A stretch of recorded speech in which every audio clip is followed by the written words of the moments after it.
hapon po sa ating lahat at welcome po sa ating panambahan. Welcome to Acts Church, anchored in Christ the Savior Church, where we are gathered in love, united in faith, and anchored in Christ. Welcome po sa ating mga bisita. At bakit po hindi tayo tumayo at ating batiin, kamayan ang ating mga kapatiran, especially po yung ating mga first-time visitor na ngayon lang po natin nakasama.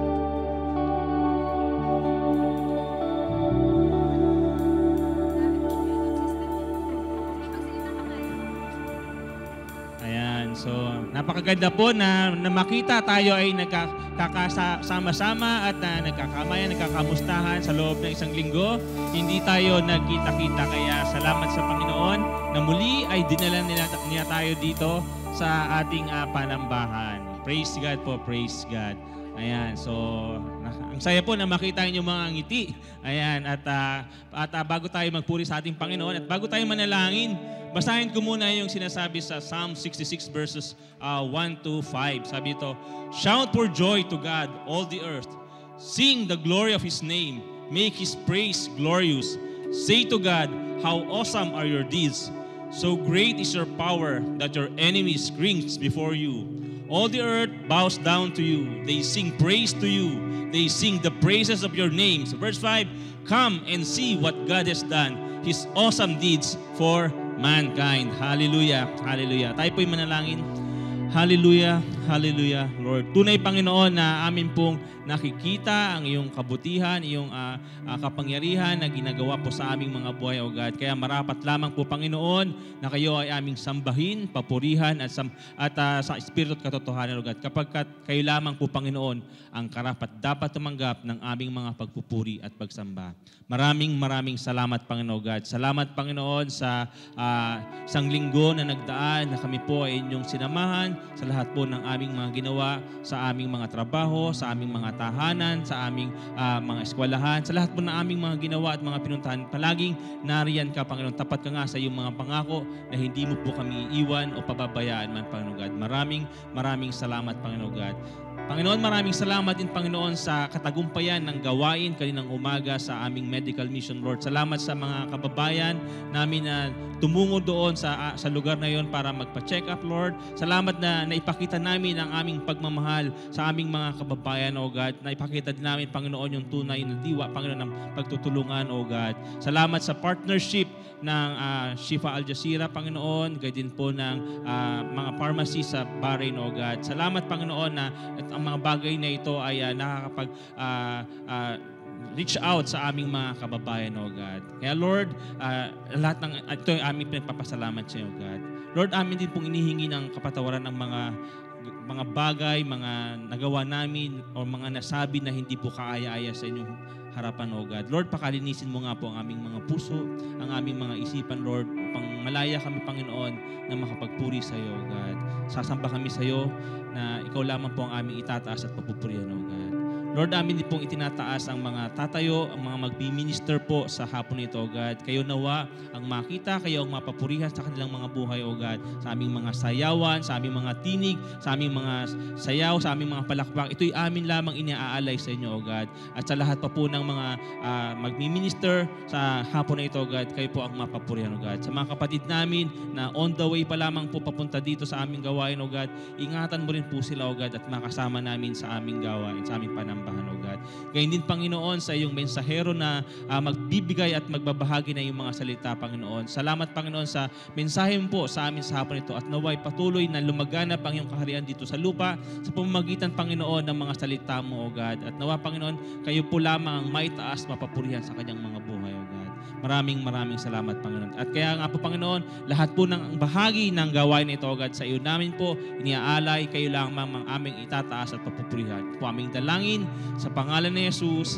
Amen and amen. Amen. Good afternoon po, Acts family. Kamusta po kayong lahat? Hello po and welcome po sa ating worship service. Yan.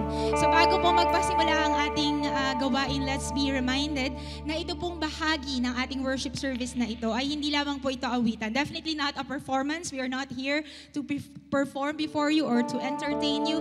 Na andito po tayo sa bahagi ng worship service na ito because this is an invitation to draw near to God, to express to God our worship and adoration of Him. So I would like to encourage everyone to fully participate. Let's be engaged.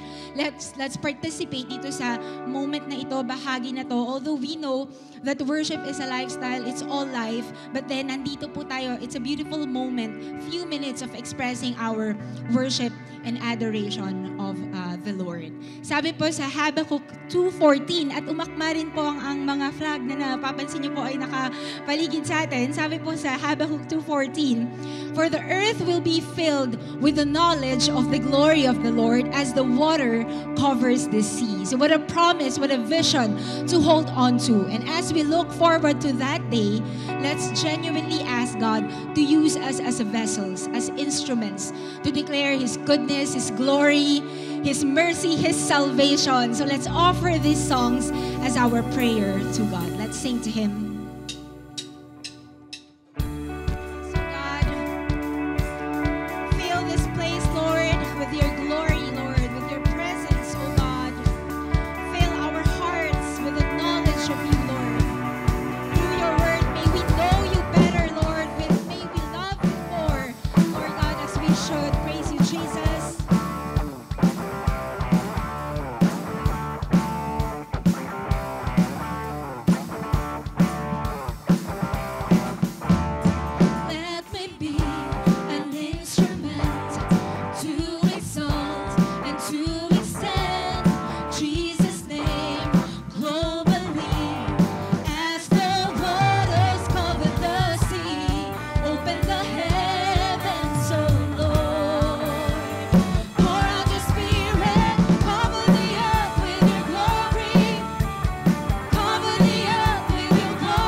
So God, that's our prayer, Lord. Salamat po, Panginoon, for your encouragement, for your assurance, Lord God, na kayo po mismo, Lord, ang nagpupuno sa puso namin, Lord, ng pagkakilala sa inyo, Lord God. Hindi po mula sa sarili po naming kalakasan, Lord, but the knowledge of you, Lord, comes from you as well, through your word, Lord. Salamat po, Panginoon. Lord, indeed we declare, we acknowledge, Lord God, that you are enough in our lives, Lord. Actually, more than enough sa aming mga buhay, Lord. Truly, you are our reward, our devotion, Lord, our treasure, our everything, Jesus. We praise you and honor you, Lord God. Worthy to be praised, to be adored, Lord God.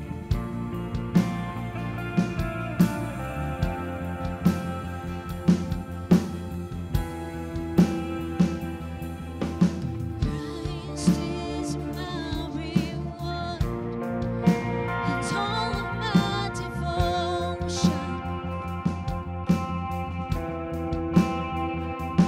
Now there's nothing in this world that could ever satisfy. Through every trial, my soul will sing, no turning back. I've been set free. Christ is enough for me. Christ is enough for me. Everything I need is in you. Everything I need. Christ divine, all in all, the joy of my salvation.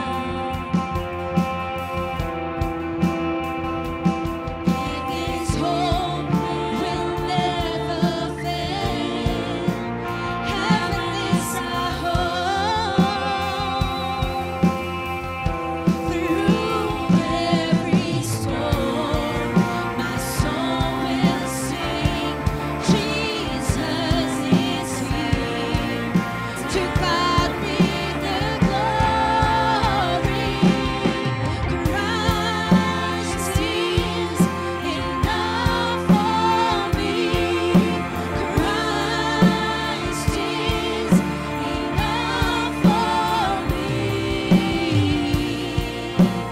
Everything I need is in you. Everything I need. So God, everything that we need is in you, Lord God.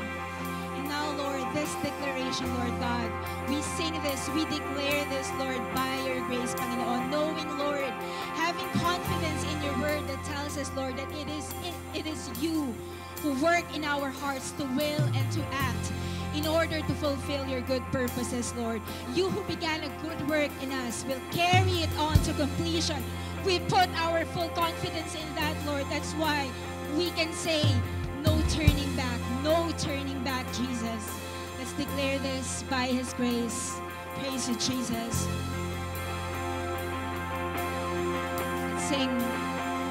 I have decided to follow Jesus. No turning back. No turning back. I have decided to follow Jesus. No turning back. No turning back. The cross before me, the world behind me. No turning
Lord God.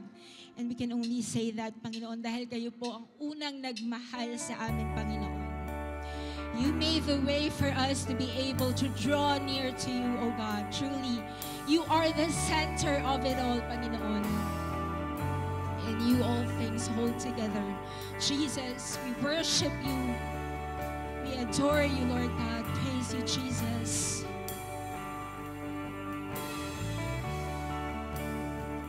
Sing with me.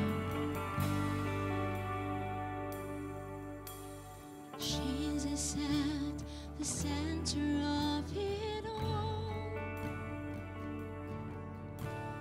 Jesus at the center of it all.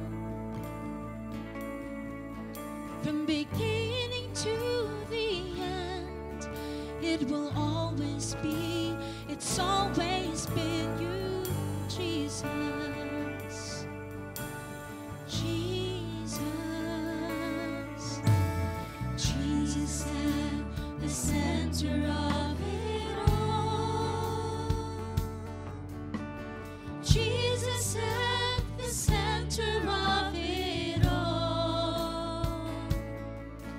From beginning to the end, it will always be, it's always been you, Jesus.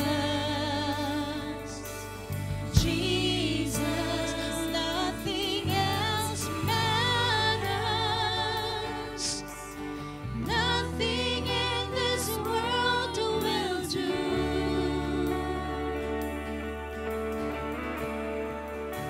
'Cause Jesus, you're the center, and everything revolves around you. Jesus, you at the center of it all. At the center of it all.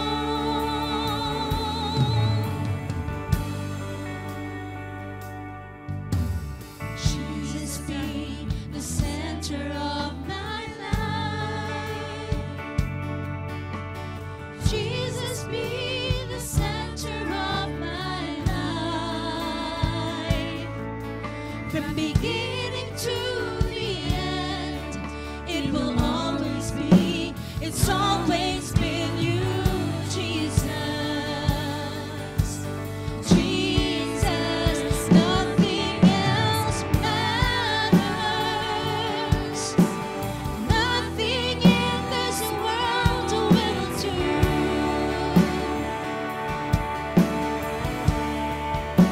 'Cause Jesus, you're the center, and everything revolves around you. Jesus, you.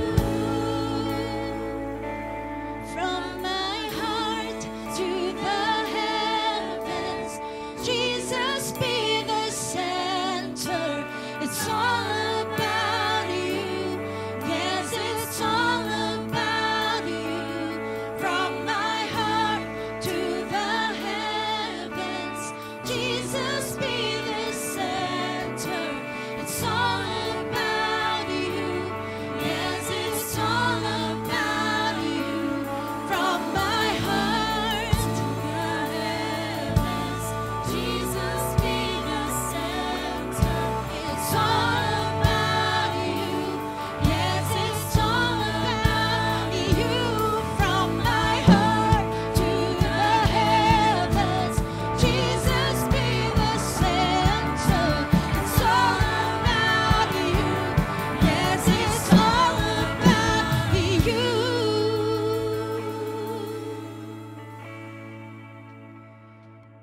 Jesus, be the center of your church. Jesus, be the center of your church. And every knee will bow, and every tongue shall confess you, Jesus. Jesus, Jesus.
which we have salvation, Panginoon. Totoo po ang lahat ng mga dineclare namin, Panginoon, ang mga inawit namin, Lord God. You are the center of it all. It's all about you, Lord God. It's only through your grace and for your glory, Panginoon.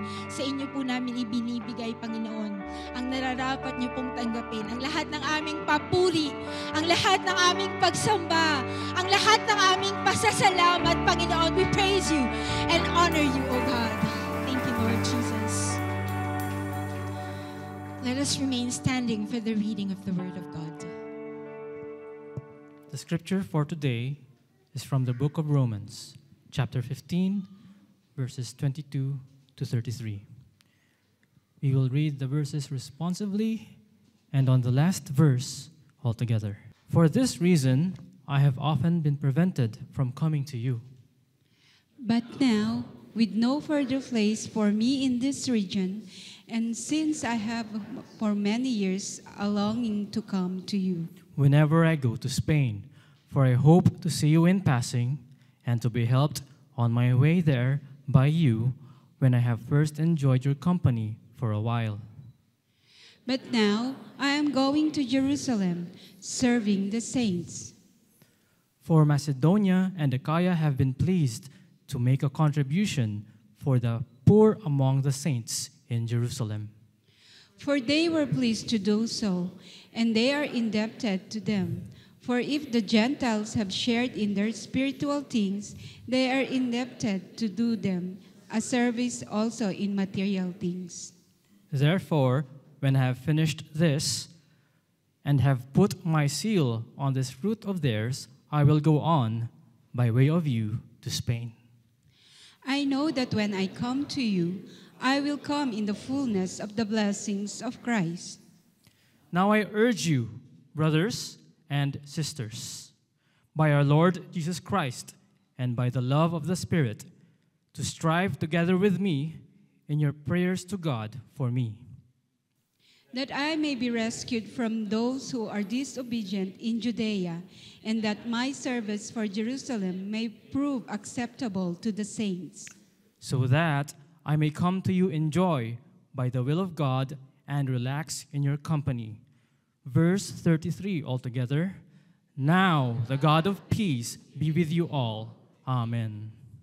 This is the word of God. We may now be seated.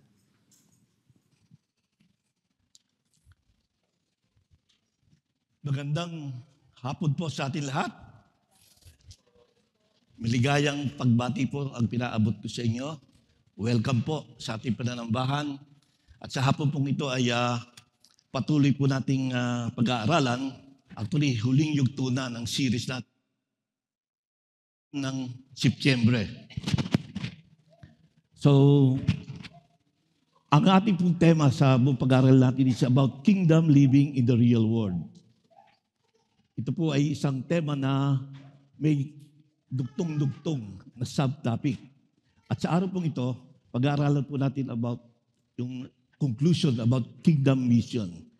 Alam niyo, nung sinundan natin ang Panginoong Hesus, tayo ay nakakilala sa Kanya bilang Panginoon tagapagligtas, tinanggap natin ang katotohanan na siya ang tanging paraan ng ating kaligtasan.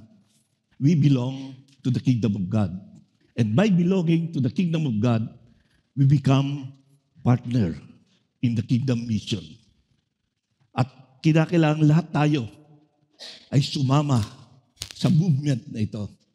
Ang Christianity po ay hindi program, hindi relihiyon, for it is a movement na kung saan ang bawat mananampalataya ay maaaring maging partner.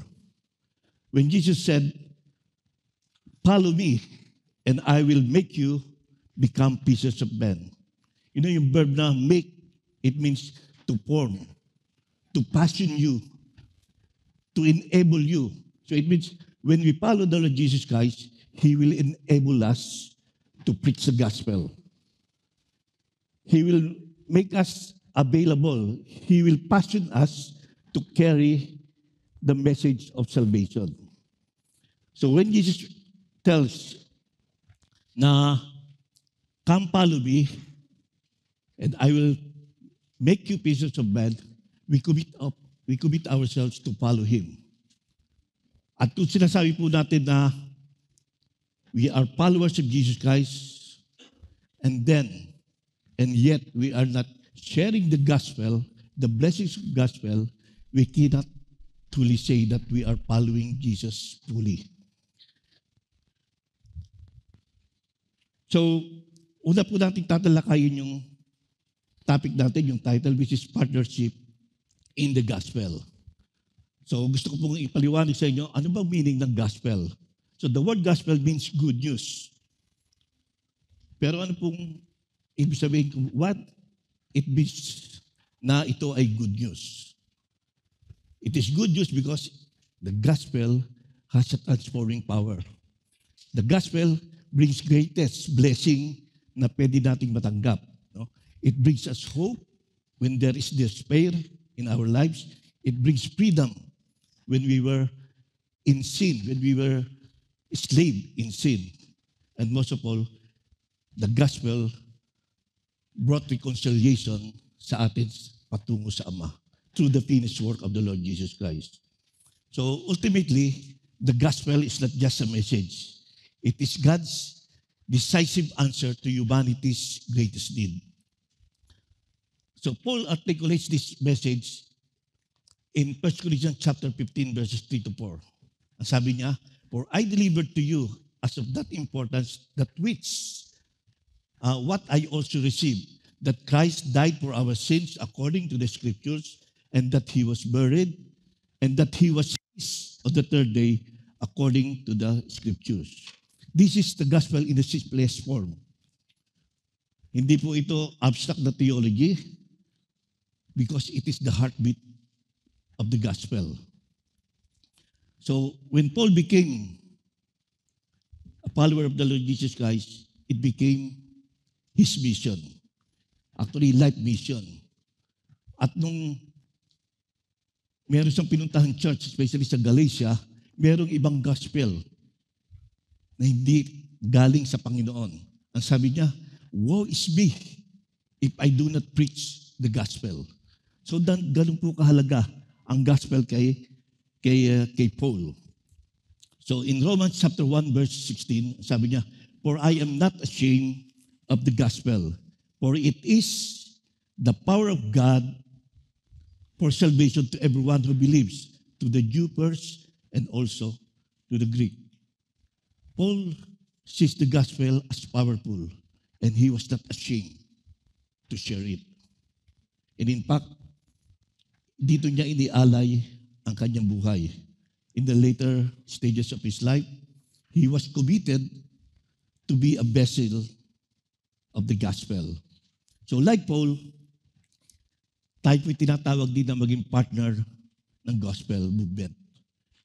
To be carriers of hope, to be the messengers of mercy, and to be a channel of divine blessings. Lahat po tayo nagdanais na makatanggap ng blessings. And in fact, we always pray for blessings. But do we pray also na tayo gamitin ng Panginoon na maging channel of blessings? Alam po natin na mayroong blessing ang gospel. But do we have the desire to share that blessing by proclaiming the gospel which we receive, which changes our lives? So ayan po yung challenge sa atin ngayon. We are not only spectators of the gospel. We are co-laborers. So the gospel was never meant to be carried by one person alone. No? God designed His vision to be fulfilled through a community, through the churches, through our peers, especially sa iglesia, and through the intercessors. So, our outline will be in 4 topics. First, sharing the gospel is a team movement. And second, gospel partnership is God's work. Gospel partnership is to bless others. And lastly, gospel partnership in prayer. So, yung outline nito will invite us to rediscover the communal heartbeat of the gospel. It is a shared calling, mutual support, and spiritual interdependence. Ito po yung tutuklasin natin. And may we be stirred, not just to receive the blessing, but to become channel of gospel blessing. Not just to inspire or not just to admire the gospel, but to advance the cause of the gospel. Not just to believe it, but to bear it. Napagdanda po ng ating inawit kanina, it's all about Him. And Jesus must be the center of our lives. No? Kung yun po mangyayari sa atin, I believe we are in the movement. We become team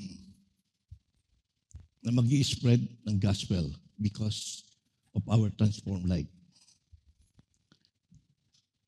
Pinili ko pong mag-introduction yung Romans chapter 1 verses 8 to 13 because napaka-importante po ito. Kung mapapansin po natin sa pages natin, bumanggit si Paul ng napakaraming lugar. Ano?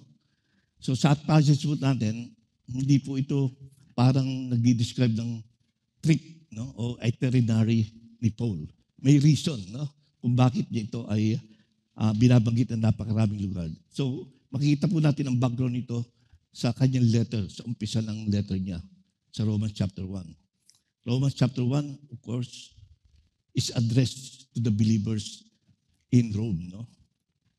At it is believed na ito po ay sinulat ni Pablo in Corinth, no? During one of his journeys. No? So sa verse 8, sabi doon, first I thank my God through Jesus Christ for you, all because your faith is being proclaimed throughout the whole world. Ano po ang gusto ipagpasalamat ni Apostle Paul? I believe na hindi tungkol sa kanilang kalalagayan socially or economically. It is, sabi ron, because of your faith. Bakit po? Because their faith is being known throughout the whole world. He was deeply moved that the believers in Rome had become known throughout the world or throughout the entire Roman Empire because of their steadfast trust in the Lord Jesus Christ.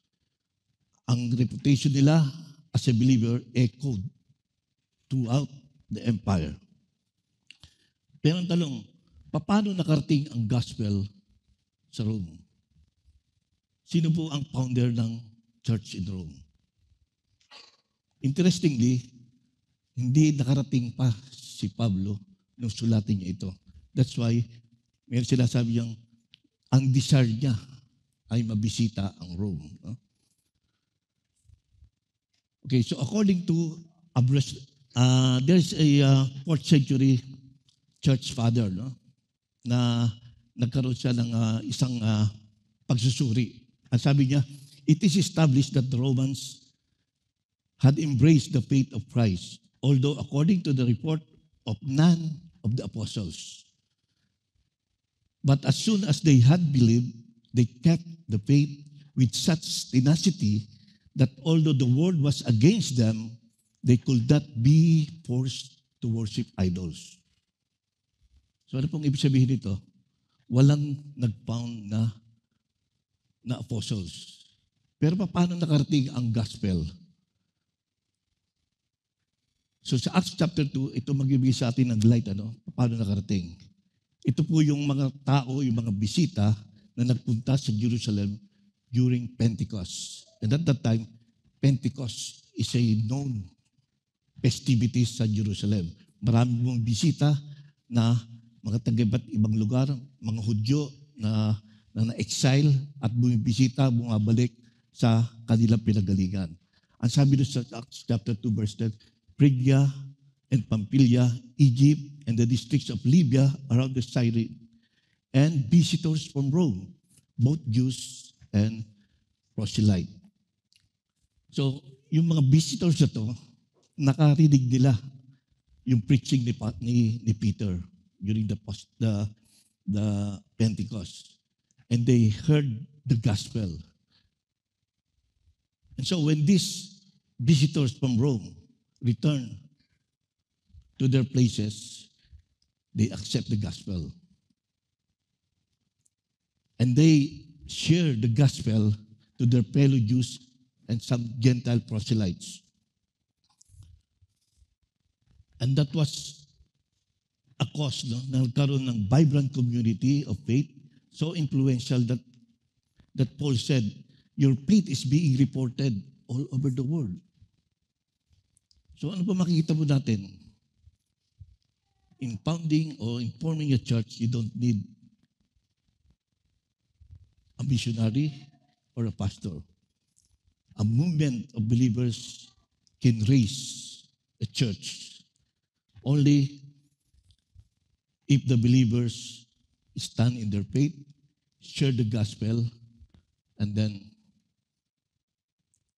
awesome things will happen in the church. Yung faith ng church na yun ay magiging well-known. So the church in Rome began with ordinary believers who responded to the gospel and shared it faithfully. So sa verse 9, sabi po rito, for God whom I serve in my spirit in the preaching of the gospel of His Son is my witness as to how unceasingly I make mention of you, always in my prayers, making requests if perhaps now at last, by the will of God, I may succeed in coming to you.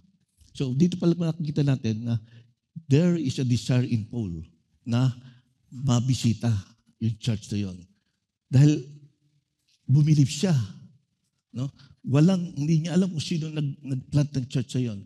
Pero their faith is being proclaimed throughout the known world.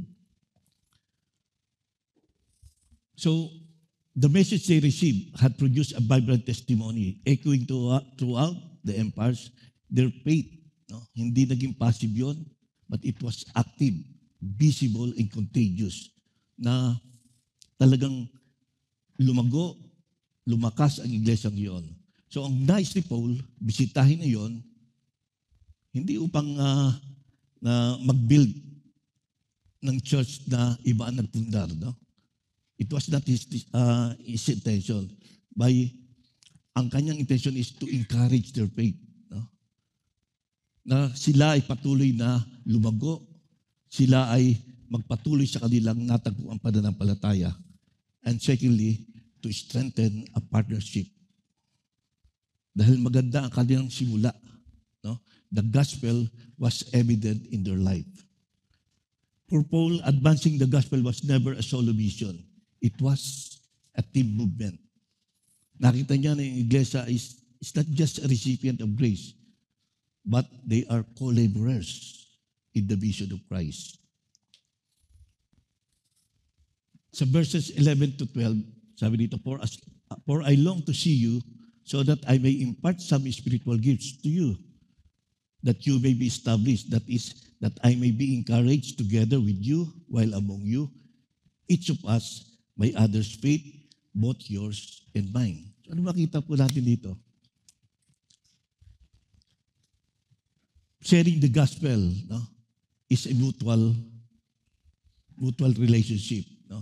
Kung tayo po ay nakaka-encourage sa ibang mga nanampalataya, same time, sila rin ay nagiging encouragement sa atin. So, wag po natin kaliligtaan, no, na tayo ay mag-participate sa pag-aaral ng mga salita ng Panginoon, sa pagkakaroon ng fellowship, sapagkat ito po ay paraan upang tayo po ay magpalakasan. Ganun po ang nais ni Paul, no? Kung bakit niya gustong bisitahin ang Church of Rome. It was for mutual refreshing. So, Paul expected to be encouraged by their faith as much as he hoped to be encouraged by them. So, Paul's example reminds us that gospel ministry is thriving in a community. Lumalago po ito kapag nagkakaroon ng fellowship, kapag nagkakaroon ng mutual refreshment. Faithful churches become hubs of encouragement, prayer, and mission. So whether near or far, believers are called to support each other, pray for one another, and labor together for the sake of the gospel. And then lastly sa verse 13, as our introduction, I do not want you to be unaware, brethren, that often I have planned to come to you, close parenthesis, and have been prevented so far, so that I may obtain some fruit among you, also even among the rest of the Gentiles. So makita po natin dito, it was his ardent desire na bisitahin. Pero sabi dito, have been prevented. I will explain to you kung bakit nagpasubali si Paul dito. Na meron mga dahilan kung bakit napipigilan o nagkakaroon ng hindrance na bisitahin ni Paul ang Church of Rome.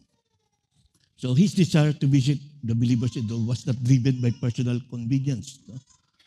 It was rooted in the longing for bearing fruit. Na sa pamagitan ng kanyang pagbisita, may encourage yung mga believers doon. Paul showed every community of believers that there is a fertile ground for gospel growth in a shared mission. So yung sinasabi po rito ni Apostle Paul, some fruit among you, actually is not to convert more souls, no? Ito po it is pointing his desire for partnership. So Paul wasn't merely coming to preach, he was coming to cultivate, to build up for partnership in the gospel movement. So yun po yung kanyang desire, no? Para encourage, i-build up sila, para maging katulong siya. In terms of maybe someday, meron siyang ma-train doon at maisama niya sa kanyang partner mission, or in terms of prayer. So yung sinasabi niya ritong, and have been prevented so far, maybe he was not trying to say that baka mawalan ako ng interest, no? Baka mawalan ako ng gana na bisitahin kayo. Hindi. Pero dito natin makikita na he is driven by a higher calling. May mga priorities na nagiging dahil kung bakit nahihinder o napipigilan yung kanyang pagpunta roon. So church growth is never work of a leaders, but with support of every believer who has a common passion for the gospel as a team movement. Okay. So ano pong makita nating lesson dito? Sharing the gospel is a team movement sustained by shared calling, mutual support, and spiritual interdependence. So nakita po natin ito, the way Paul desired na mabisita and at the same time, kung ano magiging encouragement ng believers doon sa Rome. Okay. Punta po tayo sa ating main passage. In-include ko po itong verse 22 because it has relation. It is like a bridge, no, to previous verses. Sabi dito, verse 22, for this reason, I have often been prevented from coming to you. So dito niya na bilanggit na meron siyang desire pero napiprevent. No? Ano kaya yon? So ang reason doon is that according to our outline, gospel partnership is God's work. It has something to do with the work for the mission. Ito po yung nag-prevent kay Paul kung bakit hindi matuloy-tuloy yung pagbisita. Because there is something na mas mahalaga na kailangan niyang unahin. So ano po yun? So sa Romans chapter 15 verse 20, kung napag-aralan po natin yung last week o narinig natin ang mensahe, ano po yung great ambition ni Paul? Na marating niya ang mga lugar na kung saan ang pangalan ni Kristo ay hindi pa napapahayag. So at this point, narating niya na maraming lugar doon sa kung saan naroon siya. He was in Corinth, yung mga kapit bansa, nalibot niya na yon. Pero Paul's focus is somewhere na kailangan niyang unahin. At makita po natin dito, he is focused on Spain. So ito po yung isa sa mga lugar na binanggit sa ating ano? So meron siyang itinerary dito. Gusto niyang puntahan ang Rome. At pag punta niya doon, magkakaroon ng fellowship, magkakaroon ng encouragement. Pero ultimately, ang desire niya, magpunta sa Spain. Bakit po? Because at that time, the western part of Italy is not yet reached by the gospel. And it is considered yung end of the world. No? Dahil hindi pa nararating yung ministry ni Paul sa first, second, at saka third journeys na-concentrate doon sa right side ng world. No? So, makita po natin dito na yung priority niya is yung, okay, pumunta ako sa inyo, pero hindi ako magtatagal. Dahil ang target ko, pumunta sa Spain upang doon mag-share ng gospel. So Paul's longing is to visit Rome was genuine actually, but it was temporarily set aside for a higher priority. Dahil yung mga Romans naman, they have already received the blessings. No? Established na sila. Natanggap na nila yung message of salvation through the gospel. But Spain has not been reached by the gospel. That's why, ganito yung aking plano. Pero, unahin ko muna yung plano ko, yung God's work ko, yung mission ko, is yung ultimately magpunta sa Spain. So this was not avoidance actually. It was a strategic obedience of Paul to his mission. Dito po natin makita yung sinabi ko kanina sa verse 20. Sabi, and thus I aspired to preach the gospel not where Christ was already named. No? So that I will not build on another man's foundation. So Rome will not be a stop, but Spain was the frontier. Yun yung kanyang target. No? So there are times na may mga plano tayo. Gusto nating umattend ng, say, isang birthday party.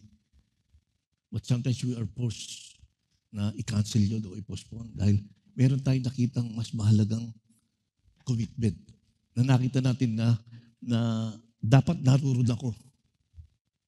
So we must be willing to forgo yung mga nauna nating plano. Ganun po ang makita natin kay Paul. No? Gusto niyang bisitahin, pero nakita niya, mas importante yung aking plano na bisitahin ang Spain. So we must be willing to prioritize actions that bless others over personal comfort or pleasures. So like Paul, we are called to live with gospel vision, to see beyond what's familiar and step into what's necessary. So, tanungin po natin ang ating sarili. Willing ba tayo na i-delay yung some of our desires for the good of others? This may involve caring for felt needs that will lead them to know Christ. No? And we must be willing to forgo yung mga nauna natin plano. May we be the people who live not just with good intentions, but with Spirit-led priorities. So, Paul's mission was not just to strengthen the rich, which is the church in Rome, but to reach the unreached, Spain. Okay, so Romans 15, verse 24. Let's go on. But now, with no further place for me these regions, and since I have had many years of longing to come to you. So makita po natin din yung map, no? Nakita niyo ba yung yellow, blue arrow? So nasa Corinth siya, na sinulat niya ito. So ang desire niya, magpunta doon sa Rome. And after Rome, magda-divert siya sa Spain. No? So sinabi niyang, with no further place for me in this region. So, tinutukoy niya rito yung mga regions na napuntahan niya in his previous journeys. No? Na-reach siya na yung napakaraming lugar. Naroon yung Macedonia, naroon yung Achaia, naroon yung maraming mga iglesia. At na-build up niya na yung church na yun. At nag-train siya ng mga workers doon. So, sabi niya, I have completed. Hindi niya sinasabing wala na siyang pwedeng puntahan. Ibig sabihin, it is a way na na-complete ko na ang aking mission and I am ready to move on for the next mission. That's why sabi niya, okay, pupunta ako sa inyo, pero pagdating sa inyo, didiretso ako sa Spain. And since I have had for many years a longing to come to you. Hindi niya nakakalimutan yung desire niya na yun. Ha? For many years, yun yung desire niya to strengthen the church in Rome. Pero, nag-change yun. Nag-divert yung kanyang plano because of a greater desire, greater need for God's work. So whenever I go to Spain, dito na binanggit yung Spain, ano? For I hope to see you in passing. So in passing lang, ano? And to help on my way there by you when I have first enjoyed your company for a while. So makita natin dito, yung purpose niya rito is to strengthen, to have mutual strengthening, pero temporary lang yon. Ang pakay ko, magpupunta ako sa Spain. So though Paul had long desired to visit the church in Rome to encourage the believers and strengthen their partnership in the gospel, his plan was overridden by a higher priority. His vision extended beyond fellowship. It was driven by mission. Paul's heart was burdened for those who had not yet heard the gospel, for regions untouched by the message of Christ. So magtapo natin, hindi naman nawawala yung desire niya. He said, I have been praying this for years. Okay, so verse 24, it was actually strategic expansion towards Spain. No? Di-reveal niya na rito yung kanyang next step. Ano? So makita natin na ito, ang Rome ay hindi kanyang final destination. It was just a launchpad, no? For his next mission. So, bakit po? Because Spain represented yung mga lugar na unreached. A place where the name of the Lord Jesus Christ had not been named. So, gospel partnership begins with a shared vision, one that prioritizes over self. Okay, partnership with gospel takes priority in our commitment. Let us be willing, no, to forgo some, even yung personal things na na-enjoy natin. Pagka nakita natin yung mas mahalaga, mas nagiging kapakikinabang yung ating presensya sa ibang. So, let us be willing because that is what gospel partnership in God's work is all about. Okay, so verse 25, but now I am going to Jerusalem. This is the second hindrance, no? Second detour. No? Plano niya magpunta doon sa Rome, tapos pupunta sa Spain. Pero sabi niya rito sa verse 25, but now I am going to Jerusalem, serving the saints. For Macedonia and Achaia had been pleased to make contribution for the poor among the saints in Jerusalem. Now we come to second point. No? Gospel partnership in God's work involves generosity. Okay? So, this is the second detour, but it is a detour of compassion and gospel unity. So, very clear po yung itinerary ni Paul dito. No? He longed to visit Rome on his way to Spain where Christ has not been named. But in verse 25, we see a spirit-led detour. Paul felt a more urgent call to go to Jerusalem first. Bakit? Kasi nabalitaan ni Paul na maraming mga mahihirap na mga Hudyo ang nagsasuffer doon. So that's why ang decision niya, iforgo ko muna yung pagpunta sa Spain, yung pagbisita sa mga kapatiran doon sa Rome, uunahin ko muna na makapag-minister doon sa mga kapatiran doon sa Jerusalem na naghihirap. So anong ginawa niya? Anong dito na ginawa niya? Sabi niya, for Macedonia and Achaia had been pleased to make a contribution for the poor among the saints. Sabi niya, kailangan kong puntahan yung churches na lumago sa pananampalataya, nagkaroon ng pag-ibig sa kapatiran, na nag-encourage ang bawat isa na mag-contribute para ialay ang kanilang offering sa mga kapatiran doon sa Jerusalem. These are the Gentiles believers. And they are willing. They felt the urgency na tulungan ang kanilang mga kapatiran ng mga Hudyo. So that was not a change of heart sa kanyang plano. It was a deepening, of mission. Paul recognized the pressing need among the Jewish believers in Jerusalem and was committed to delivering the financial aid collected from the Gentile churches in Achaia and Macedonia.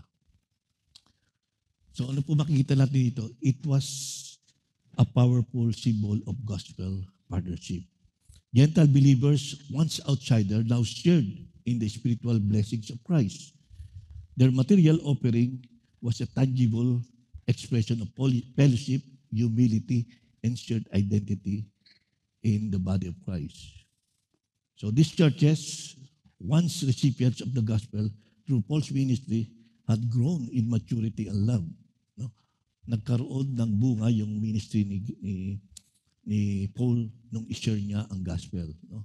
Lumago sila, na-develop yung pag-ibig sa bawat isa, at nagkaroon sila ng desire na ma-reach out yung mga kapatiran na naghihirap. They were eager to give back, to express their gratitude through generous support. So tingnan natin yung attitude ng Macedonian church, no, nung sila ay nagbigay. Ang sabi dun sa 2 Corinthians chapter 8 verses 1 to 5, "Now, brethren, we wish to make known to you the grace of God which has been given in the church of Macedonia." So, the grace of God, no? Ano nagtulak sa kanila na magkaloob? It was the grace of God. It was manifestation of God's grace. Paul said that generosity is not born out of obligation, but as a response to a divine favor. That's why they were willing to give, because it was God's grace. They recognized na yung anuman tinatangkilik nila is the fruit of God's grace in their lives. And then sa verse 2, "And in that great ordeal of affliction, their abundance of joy and their deep poverty overflowed in the wealth of their liberality." Mayaman ba ang iglesia? Hindi po. Sabi ron, matindi yung kanilang circumstance, no? And yet there was joy overflowing in their affliction. Maaring contradictory ito, no? Joy plus poverty equals generosity. Mukhang mahirap kanya, no? Kasi tayo, kumisan, kapag naghihirap tayo, ang hirap pakawalan, no? Ako ba nangangailangan ako? Bakit magbibigay pa ako? Pero because of their love, no? Because of their maturity, brought about by the gospel, they combine joy despite of affliction, and they are willing to contribute.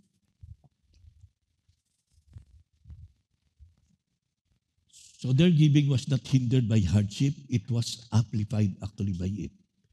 So true stewardship flows from joy, not a surplus.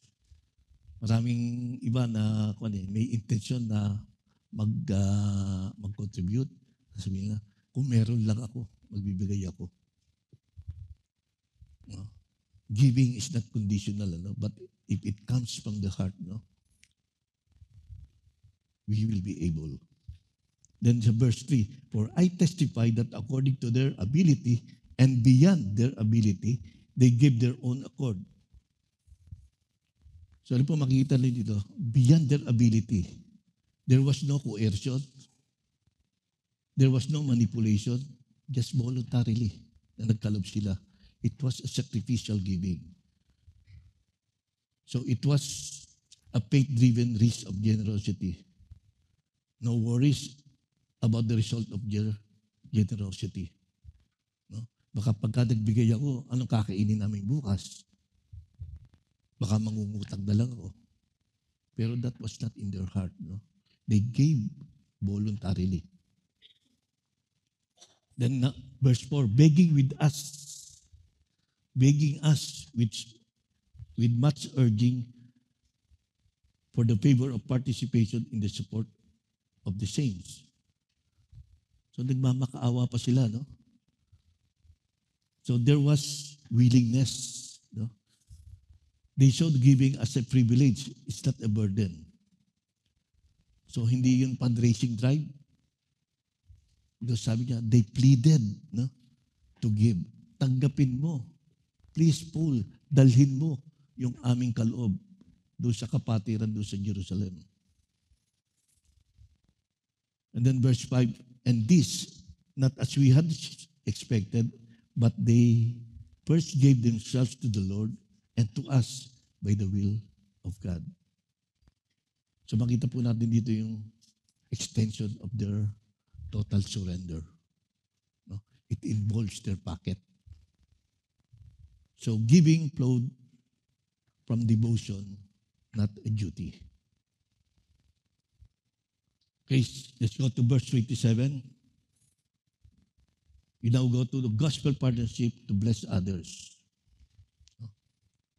It involves, gaya na nakita natin dito sa Macedonian Church, it involves generosity.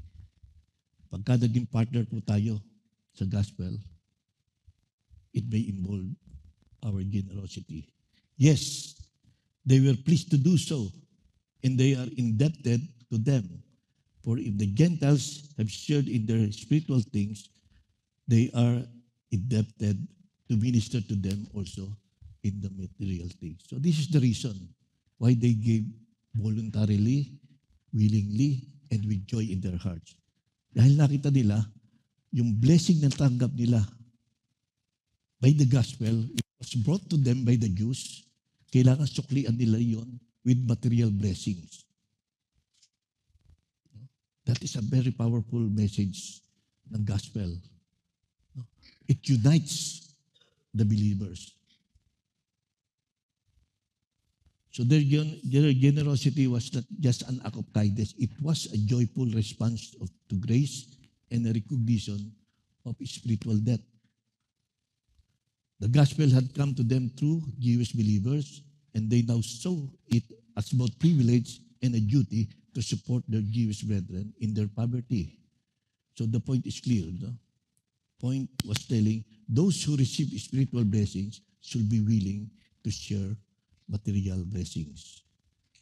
So sabi niya rito, sabi ni Solomon sa Proverbs chapter 3 verse 27, do not withhold good to those to whom it is due when it is in your power to do it. So kung alam natin na tayo ang pwedeng gamitin ng Panginoon to meet the needs of others, let's be willing. With joy, magkaloob tayo. So when we give, we join hands with others in the vision of Christ. Gospel partnership involves generosity to bless others. I think, na-present na sa atin ito, no? Last 2 weeks ago, no? So makita po natin dito, Acts is trying to be generous to the felt needs of others. No? We have allotted, at least, kinuwenta ko yung ilang percentage na nakabudget no, sa humanitarian aid, sa mission, sa iba't ibang mga support, which involves helping others na nag-approach sa church. And we allotted 14% of our collection para i-reach out yung needs ng ibang tao. And I think this is a practical mission of the church, especially Acts, no? We are being blessed. We are being blessed by generosity ng bawat isa sa atin. And we must have the opportunity na i-bless yung iba. Sa verses 28 to 29, let's continue. Therefore, when I have finished this and have put my seal to this fruit of theirs, I will go on my way of you to Spain. Sabi niya rito, okay, pag natapos ko yung mission na to, pupunta rin ako sa inyo. Itutuloy ko yung plano, yung naunang plano, and at the end, makakarating din ako sa Spain. No? So ano bang binabanggit niya rito when I have finished this? No? So Paul's journey was by his conviction and vision through delayed several times. So ito na pa yung pangalawang delayed, ano? So sinasabi niya rito na yung commitment niya na dalhin yung offering ng mga kapatiran sa Macedonia at saka sa Kaya, kailangan kumplituhin ko yon because it is important. No? Nariyan yung desire ko na bisitahin kayo, pero kailangan kong gawin ito because there is a spiritual significance ng aking gagawin. Sabi niya, and have put my seal on this fruit of theirs. Kailangan i-deliver ko yung offering ito. It was a more compelling mission than visiting Rome. So before heading to Rome and ultimately to Spain, he was committed to completing his vital mission. What is that? Delivering the financial contribution from the Gentile churches to the suffering saints in Jerusalem. So nakita ni Paul na mas priority ito, no? Because it was a visible demonstration of the unity of the body of Christ. It is a way likewise to bridge the gap between Jewish and Gentile believers in shared love and responsibility. So nakita ni Paul na this is a sacred duty for him. No? Napaka-importante ng mission na to. Because at that time, especially sa Jerusalem, napag-aralan natin yung mga weak brothers. Sino yung mga weak brothers na yun? They hold on to their traditions, they hold on the law of Moses, na hindi nila kinikilala yung mga strong na naligtas sa pamagitan ni Kristo. So there is a doubt na baka hindi makita ng mga Jewish brethren yung sacrifice ng mga Gentile believers. So it was very important for him to accomplish that mission. So when I have finished this, pagkatapos nung makumpleto ito, itutuloy ko na yung dati kong plano. So Paul speaks with confident expectation, not in himself, but in the power of Christ working through him. His visit to Rome, though delayed, will be marked by mutual encouragement, naroon pa rin yung kanyang desire, and spiritual fruitfulness through shared ministry. So actually, yung sinabi niyang, when I have finished this, hindi arrogance yun. Yung dami ko lang nagawa. No? Pero it is a manifestation na, okay, nakompleto ko na ito.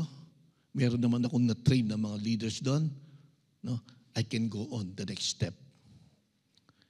So Paul believed that wherever the gospel was proclaimed and believers gathered, the fullness of Christ's blessing will be present. So I know that when I come to you, I will come with the fullness of blessings of Christ. Kapag nagampanan niya na, yung mga dapat gampanan, yung mga priority niya, nagampanan niya, I will come back to you with the fullness of God's blessing because the gospel mission, gospel partnership has blessed others. Okay, so whenever the gospel was proclaimed and believers gathered, ulitin ko po, the fullness of Christ's blessing would be present. So huwag po nating kakaligtaan yung magandang plano ng Panginoon about the purpose of being together, being united by the gospel. Verse 30, gospel partnership in prayer. So, now I urge you, brethren, by our Lord Jesus Christ and by the love of the Spirit, to strive together with me in your prayers to God for me. So, ano po meaning ng strive? It is meaning wrestle, no? To strive is to wrestle. So, Paul was saying na, okay, makipag-wrestling kayo sa akin sa pamagitan ng prayer. No? Ipag-pray niyo ako. In your knees, labor with me. And I will do what the work of the Lord is requiring me to do. So, Paul's idea in a church community was a group of people saved by God's grace who will support each other in prayer, of course. Paul mentioned that the church ought to strive together. This idea of striving means to struggle or fight with others. No? This is not fighting with each other, but to fight in prayer. Okay, we are to work together to do the work of God in partnership with prayer. So when we pray with God's worker, we participate actually with the work of God. No? Huwag po nating maliitin ang kapangyarihan ng panalangin. No? We have been bombarded by prayer requests, no? Especially yung mga churches na under persecution. No? They are suffering, they are in need, they need our prayers. So, in Romans chapter 15, verse 13, ito po yung prayer naman ni Paul para sa mga Roman believers. Sabi niya, now, may the God of hope fill you with all joy and peace in believing, so that you will abound in hope by the power of the Holy Spirit. So, ito po yung prayer ni Paul para sa mga believers ng Paul. So, Paul is expecting likewise that the church in Rome will pray for him because he recognizes that prayer partnership is also gospel partnership. So, when we pray, we become partner in a team movement of the gospel to please or to bless others. So, next, verse 31, that I may be rescued from those who are disobedient in Judea, and that my service for Jerusalem may prove acceptable to the saints. So, ano pong uri ng prayer? Ito po yung prayer request, no? Ni Paul doon sa Roman Church. So, makita po natin yung dalawang prayer request dito. No? So, una, that he may be rescued, those who are disobedient in Judea. Sino po yung mga disobedient Judean, yung matitigas ang ulo, yung mga weak brothers, no? Yung mga taong hindi pa makawala sa kanilang traditions, sa kanilang religions, na hinahawakan pa din nila yung Mosaic Law. So, this is actually a prayer request in prophecy, no? Because Paul expecting na sa kanyang pagbabalik sa Jerusalem, he will expect opposition. Or he is expecting opposition because of the, sabi doon, disobedient in Judea. So, sino po yung mga to? These were the religious Jews who rejected the Christian message, especially Paul's teaching that salvation came through the Lord Jesus Christ. So ito yung nagre-reject ng gospel ni Jesus Christ, especially yung mga taong hindi naniwala kay Jesus Christ when He was with them. So when He came there, actually it is a background, this is His expectation. Actually, makita po natin yung story nito starting sa Acts chapter 21 and so on. No? Nakita natin dito yung experience ni Paul when he returned to Jerusalem. So, nung dinala niya na yung offering, no, nagpasama siya sa mga Gentile believers ng mga churches. So, nung dumating siya sa Jerusalem, no, pinakilala sa mga Jewish believers, no, and they have questioned, sila ba ay qualified na maging anak din ng Diyos na katulad ng mga Hudyo? And when Paul presented them in the temple, they saw it as a defilement of the temple. Kasi hindi dapat daw pumasok ang mga Gentiles doon sa templo nila. And so there was a riot, no? There was actually attack kay Pablo. At sila ay nagreklamo sa mga authorities at hinuli sila ng mga Roman soldiers. Pero nung siya ay questionin ng mga Roman soldiers, no? At nagpakilala siya na siya ay Roman citizen from Cilicia, no? They realized na hindi sila pwedeng hatulan ng kamatayan ng mga Hudyo. And so, he was sent to Rome. Not as a preacher, not as a missionary, but as a prisoner.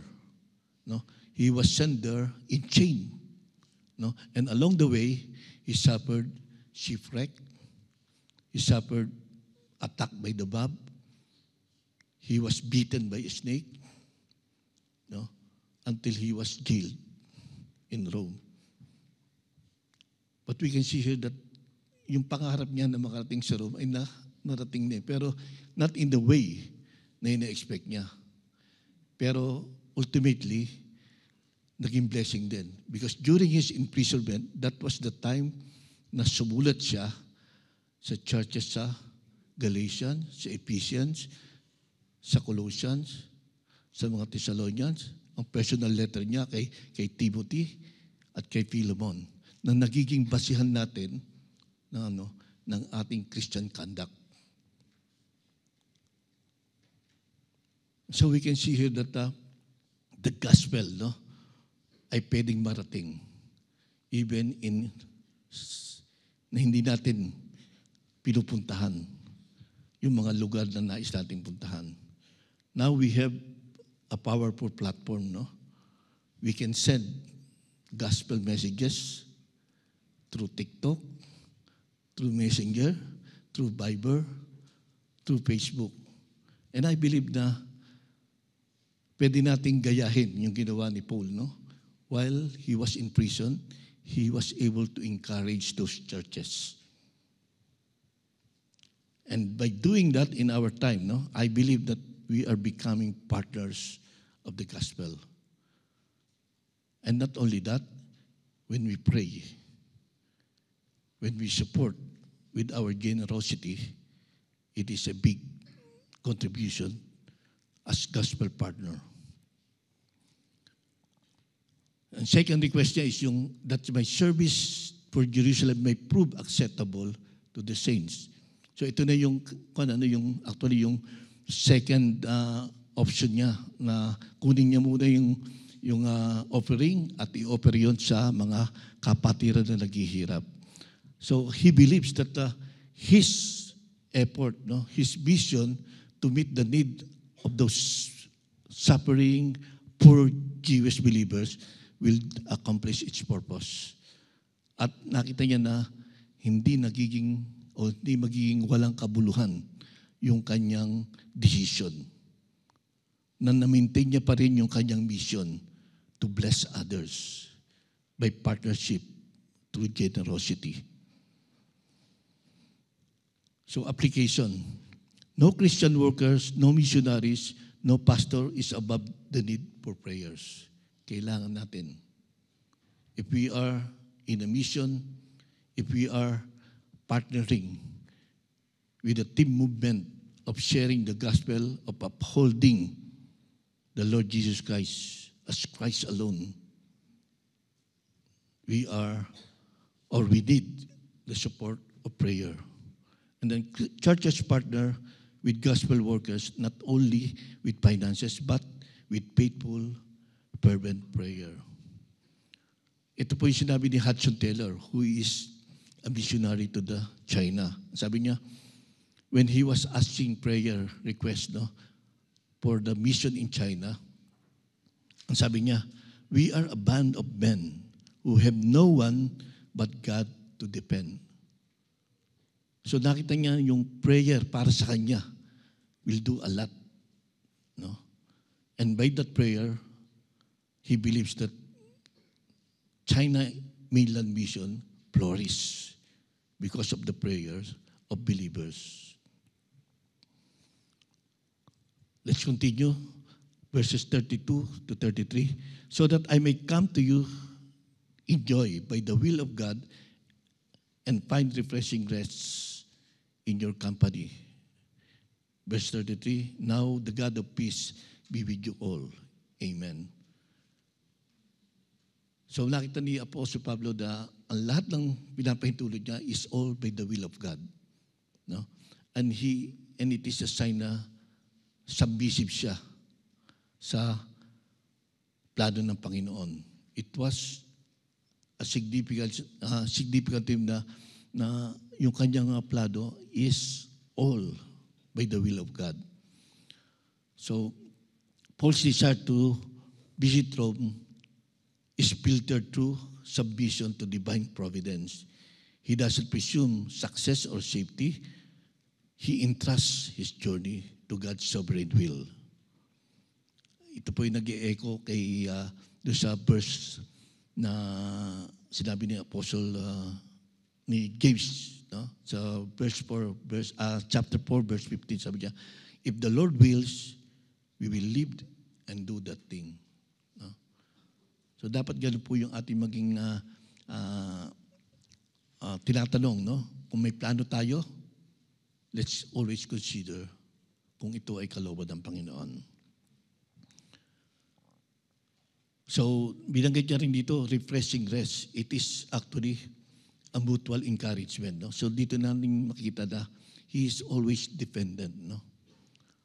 On the power of mutual encouragement. Kailangan niya encouragement, kailangan din ng mga mananampalataya ang encouragement. At sa kanya pagbabalik, he believes that that will happen. No?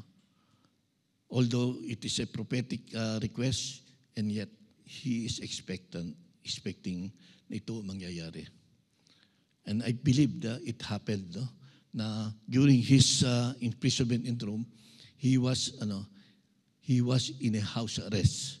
So everybody was free, no, to visit him. And I believe during those times ay naganap din yung mutual encouragement between Paul and the Roman believers. So prayer is in gospel partnership is a source of mutual joy and rejuvenation. So nakarating ba si Paul sa Spain? Walang record actually. Pero masasurmise natin, makukulod natin na after his release on his first imprisonment, maybe that was the time na ituloy ni Pablo ang pagpunta sa Spain. Until he came back in second imprisonment na kailan siya o doon siya na execute. Pero we believe na yung desire ni Paul na makating sa Spain ay naganap yon through the support of the other believers who consider themselves as partner in the gospel. Conclusion. Gospel partnership means we give, we go, we grow together. It's not just about sending missionaries or funding projects. It's about joining hands in the mission of Christ, whether through prayer, provision, presence, or proclamation. Every believer has a role in advancing the gospel. So, saan po tayo pwedeng mag-participate? The gospel doesn't just save souls. It builds a family united in purpose and love. So let this be an encouragement sa atin. We must be involved in team mission, in team movement of spreading the gospel. I repeat, if we consider ourselves following the Lord Jesus Christ and yet not sharing the gospel, we are not fully following Him. Let's pray. Dakilang Ama, salamat po sa inyong mensahe na sa pagtatapos ng team namin about kingdom mission. Pinakita mo po, Panginoon, ang role namin in many terms, Panginoon. It involves sacrifices, it involves partnership in any activities, especially in building, in participating in your ministry, kung ano man po ang pagkakalabos sa amin, kung ano man po ang opportunity na ino-offer mo, and help us to be willing to participate. If it is in terms of giving, of sacrificing our time, our energy, our provision, let this be in our hearts likewise, and help us to be vigilant in prayer so that others will be blessed by our partnership with the gospel. This we pray in Jesus' name. Amen.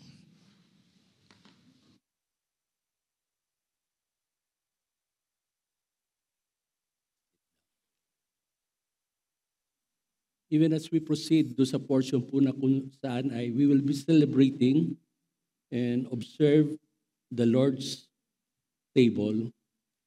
Paalala lamang po kung meron pa rin sa inyo ang wala pang ganito, ay mangyari po lang magtaas ng kamay so that the ushers will be able to minister to our needs. Napakahalaga ng pagpapahayag ng salita ng Diyos, and we are called upang gampanan ito. With the presence of God, with the guidance of His Holy Spirit, with the love na pinakita ng ating Panginoon Diyos sa pamagitan ng pagpapadala ng kanyang anak na si Jesus, may we respond from the bottom of our heart ang paglilingkod sa Kanya. That others also may be able to hear the message of the love of God, who had sent His only Son to die in our behalf, that we might be able to have eternal life. Let me read to you a portion from the Word of God coming from the lips ni Apostol Pablo, so to speak, as he wrote this, yung kahalagahan po ng gagampanan po natin to the believers in the church of Corinth. At ito po ang sinasabi, "For I received from the Lord what I also passed on to you. The Lord Jesus, on the night He was betrayed, took bread, and when He had given thanks, He broke it and said, 'This is my body which is for you. Do this in remembrance of me.' In the same way, after supper, He took the cup, saying, 'This cup is for you. Drink it in remembrance of me. For whenever you eat this bread and drink this cup, you proclaim the Lord's death until He comes.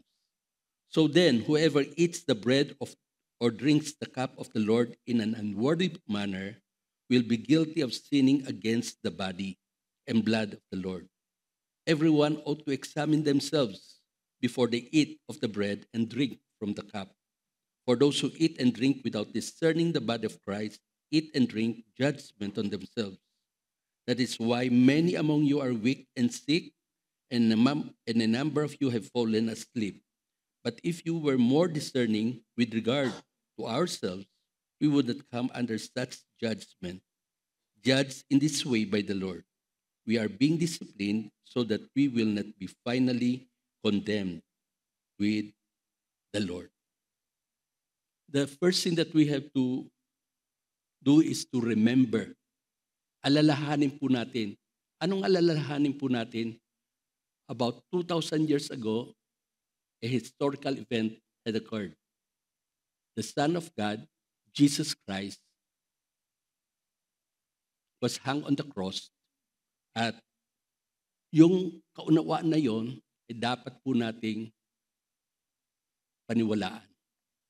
In faith, we believe that about 2,000 years ago, as the scripture had said, that the Lord Jesus Christ was sent by His Father for a mission. And that mission is to save sinners like me and you. At sa kanyang kamatayan, ay binayaran niya ang penalty ng ating kasalanan. On the third day, He rose from the dead. And we know that God the Father has received the sacrifice of His Son, Jesus Christ. Do this in remembrance of me. We look back to the cross about 2,000 years ago. The bread symbolized, says, Christ's broken body, and the cup, His shed blood. Yun po ang kaunawaan. Jesus Christ's sacrifice is the foundation of our faith. Our foundation is actually Jesus Christ, because there's no other foundation that can be laid except the Lord Jesus Christ. The truth of His death and His resurrection is the foundation of our faith. It's like a photo album that brings memories alive. The element that will be partaking, the cup that represents the blood that is contained in it, maging yung bread that represents the body of Christ. This revives our awareness of God's love. Ang pagmamahal ng Diyos Ama sa atin.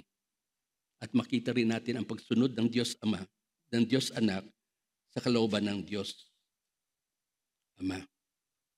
It is not only for us to be reminded of that historical truth that is being personalized in us. Kumbaga, yung kaunawaan na yon as we respond to the recorded Word of God, of His love. Ikalawa ay examine. Tignan natin, we look within.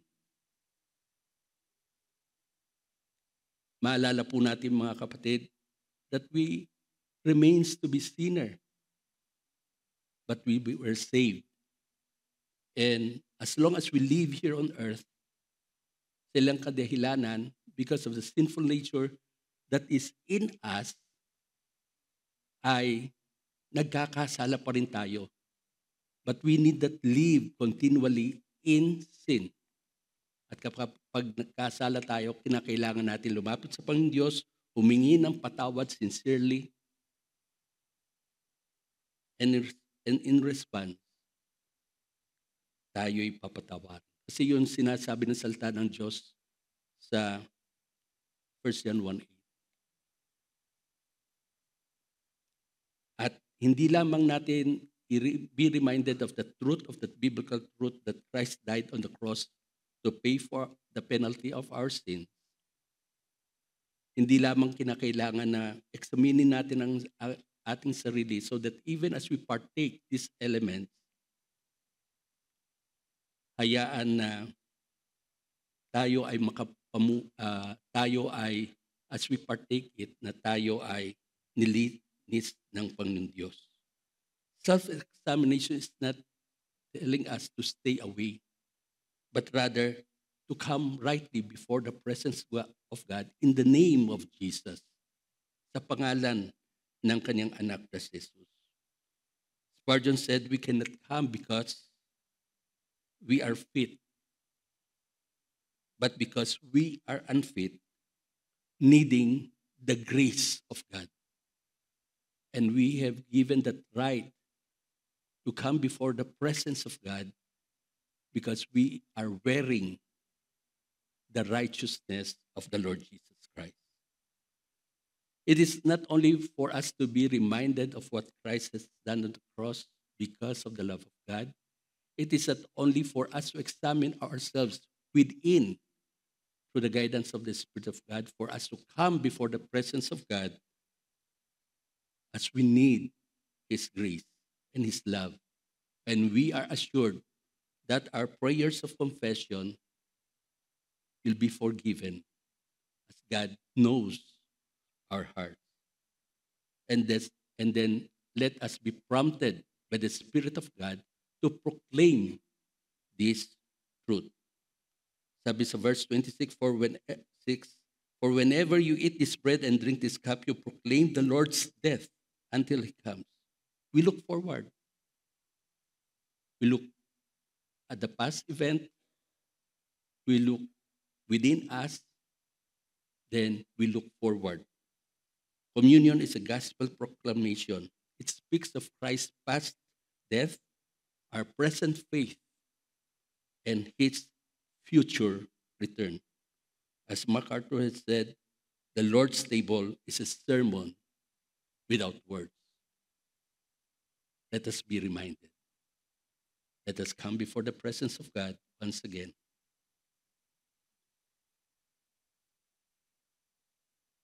Panginoon Diyos, nagpapasalamat po kami because of what you have done. You have shown your love for sending your Son, Jesus Christ, that through His death and His obedience ay kami po'y ang penalty po ng aming kasalanan ay mabayaran. Father, we thank you for the ministry of God, the Holy Spirit, that continually reminds us or continually inspects our hearts, that we may be led to kneel before you and say, Father, forgive us. Forgive me.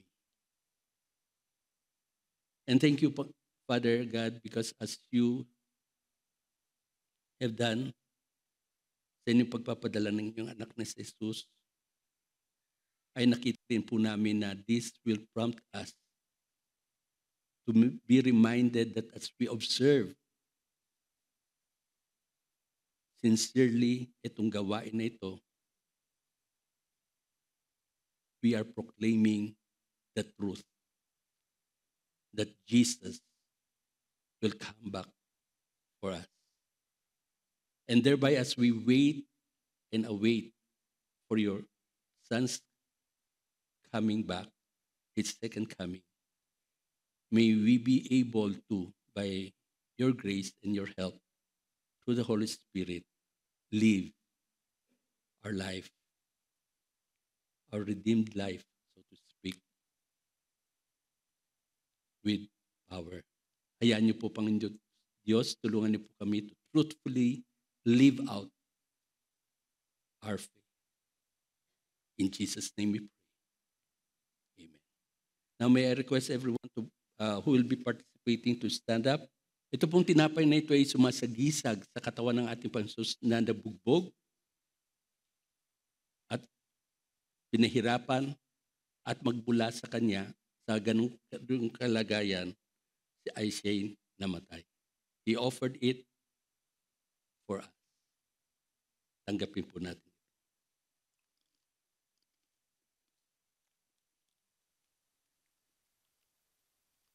Ito na namang elementong ito ay sumasagisag sa dugo ng ating Panginoon Jesus na nabuhos magbula sa kanyang katawan.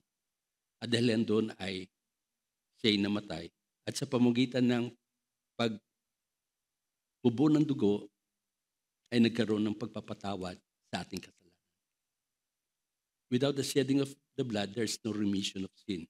But because Christ shed His blood for our sins, there is forgiveness of our sins. Let us take it as a reminder of His sacrificial death. Kaya niyo po, Panginoon Diyos, na tigib ang puso po namin ng pagpapasalamat. We are grateful for what you have done. We are grateful for the obedience of the Lord Jesus Christ. And we are grateful for the Holy Spirit that had impressed upon us the truth of your words, of your love, and of your Son's sacrifice. At hayaan niyo po, may this prompt us to keep on sharing the good news that we may see others also na sila ay maligtas sa pamagitan ng inyong salvation plan. Purihin ka, Panginoon Diyos. Salamat po. And may we be prompted continually to share the good news of the life and death and resurrection of our Lord Jesus Christ. We take it upon our heart, Panginoon Diyos, ang katotohanan nito. In Jesus' name we pray. Amen. And maraming salamat po, Pastor Freddy. And maraming salamat din po sa mensahe na hinatid po ni Pastor Vic Magpantay. At ayun, bago po tayo, ito po yung time na kung saan ay we will give yung part ng worship natin is pagbabalik ng ikapo para sa Panginoon. Sabi po sa 2 Corinthians 9:7, each of you should give what you have decided in your heart to give, not reluctantly or under compulsion, for God's love a cheerful giver. Ayan, so, ushers.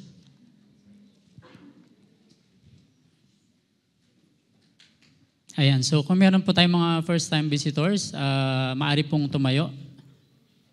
Ayan, mayroon po tayong dalawa. Ayun. Isa lang pala. Pero dalawa po yan kasi si Brother Eric po yung kasama namin na in-invite. Second time niya ngayon pero last time nung wini-welcome naglumabas. So ngayon parang first time niya rin. So si Brother Eric Cruz. So pakitayo po. Yon. So Ayan, so nakakatuwa po na dumadami tayo sa biyaya ng Panginoon. And katulad po ng share ni Ninong Vic na maraming way para mag-share ng salita ng Panginoon. Nasa panahon po tayo ng kahit yung nasa lupalop ibang lugar, pwede nating mashiran pag may signal, no? Pag may ano. Alright? So, announcement. Ayan, happy birthday po muna pala kay Sister DJ Nanip. Ayan, so maligayang kaarawan po, kapatid. 30, okay. And then, ayan, so meron po tayong scribe gathering, September 26, Friday, next. Ngayon pala to. Ayan, so may gathering po kayo dito rin, 5:45, 6:45. Paki-ask na lang po si Sister Shay. Okay, so ayan, again, meron po tuloy-tuloy po yung ating Ironman Basketball Fellowship. At kung meron po kayong mga kakilala, mga kalalakihan na gustong maglaro ng basketball, ginagamit po natin itong platform na to, itong way na to para ma-sharean sila ng salita ng Panginoon. Yun po talaga yung main goal natin, hindi yung basketball. Okay, kasi hindi natin sila basta-basta marireach kung lalapitan lang natin. Pero kapag paglaruin natin, tapos sharean natin, sasama po yung mga yan. So kung may kakilala kayo, grab this opportunity. Ang ACTS po ay nag-spend ng money para dito. So why not extend natin sa ating mga kakilala na kalalakihan. Okay po? And pakicontact po si Brother Moods for more information. Okay, so kung wala na po, tayo po tayong lahat.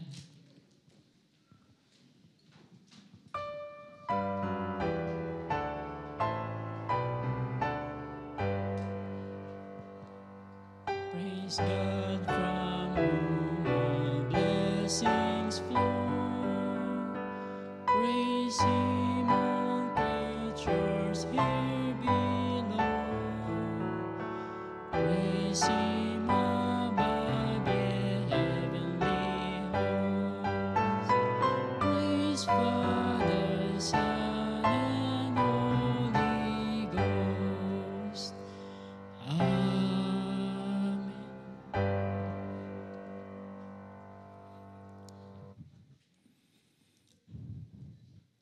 Our Father in heaven, we praise you, God, for who you are. Thank you, Lord, for today. Thank you, Lord God, for the message. Thank you for your reminder. Lord, we thank you for the finances that are gathered. We pray, oh Lord, that you would continue to pour out your wisdom upon those who's going to, those who are in the finance ministry, that all these, Lord God, would be spent only for the budget that you have willed even before 2025 started. For we know, oh Lord, your budget that was approved is according to your will. And it is only our desire that these finances will be dispersed according to your will. Lord, we thank you for your faithfulness in the life of Sis DJ. And Lord, I pray that you continue to work in her.